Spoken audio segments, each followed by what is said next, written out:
Aujourd'hui je vous montre une recette que j'ai hâte de vous montrer depuis des mois. C'est vraiment ma nouvelle passion. Quand j'ai découvert ça j'étais trop contente. C'est une recette qui mélange deux choses que j'adore, les sushis et les burritos. Donc ça s'appelle sushi burrito ou aussi on dit sushirito. Donc c'est une invention, une création culinaire qui existe depuis 2011, qui est née en janvier 2011 à San Francisco, qui est en fait un mélange du maki et du burrito, ou si vous voulez du sushi et du burrito. Donc c'est vraiment hyper original je trouve. En vrai c'est assez simple à faire, mais il faut juste connaître quelques bases, notamment comment on fait le riz japonais. Du coup je vais vous montrer ça, c'est parti. Pour faire du riz à sushi il faut le bon riz, c'est super important de ne pas se tromper dans le riz. Donc on va prendre du riz à sushi. Donc soit vous demandez au commerçant, soit il y a écrit, bon là il n'y a même pas écrit en français, un risotto per sushi. Donc voilà, c'est super important, on ne peut pas se tromper pour le riz. Ensuite, il y a des choses à suivre. Premièrement, on va le rincer 3 fois. On va prendre une mesure de riz. Donc là par exemple, je vais prendre une tasse.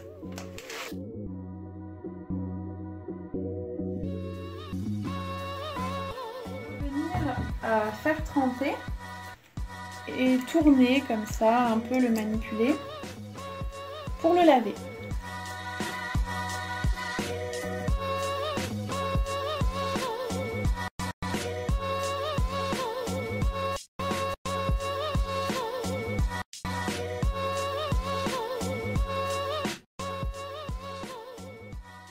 Trois fois votre riz, l'eau elle devient beaucoup plus limpide, elle est beaucoup moins blanche, donc c'est le signe qu'il est plus ou moins propre.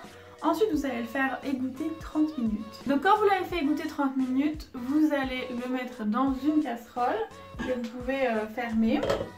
Donc ce genre de casserole là.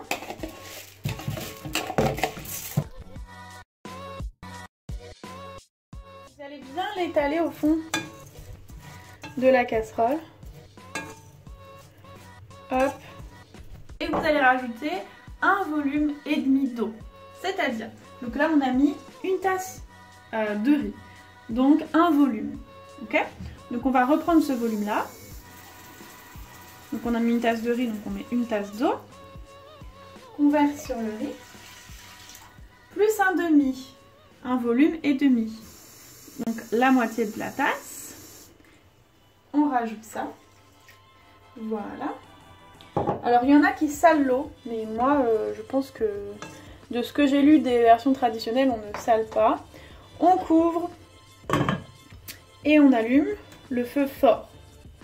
Ensuite, très important, à partir de ce moment-là, on met un minuteur à 13 minutes. Mais on ne peut pas partir comme ça. Là on attend la première ébullition. Donc normalement ça arrive à 3 minutes. Du coup on va juste rester à côté de sa casserole et attendre d'entendre des petits plop plop plop, des petits bruits d'ébullition. Voilà, donc on a mis un petit chrono de 13 minutes. On va rester là et sagement attendre que ça boue. Donc on n'ouvre jamais le couvercle quand on fait cuire du riz à sushi. Là je vous donne vraiment la recette la plus traditionnelle japonaise du riz à sushi. Donc si vous faites comme moi, vous êtes sûr de ne pas rater. Je crois entendre les bruits d'ébullition. Oui, on entend. Donc vous entendez ça? C'est le signe qu'on baisse le feu. Donc au bout normalement de 3 minutes, mais ça peut dépendre des feux, parfois c'est 5. Ça peut dépendre du fond, de la taille du fond de votre casserole, mais 3 minutes c'est plutôt un bon repère.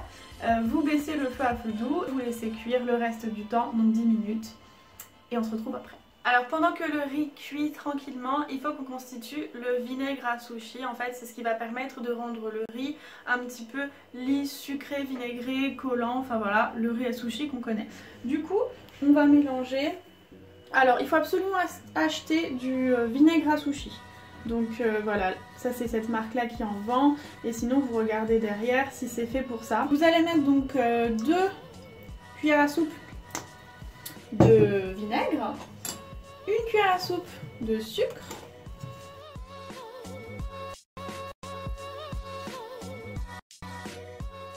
une cuillère à café, donc une demi-cuillère à soupe de sel. Mélangez tout ça et vous allez mettre 30 secondes au micro-ondes, histoire que ça se mélange en fait. Ensuite on va mélanger pour dissoudre un peu le sucre et le sel dans le vinaigre chaud. Et on va laisser refroidir.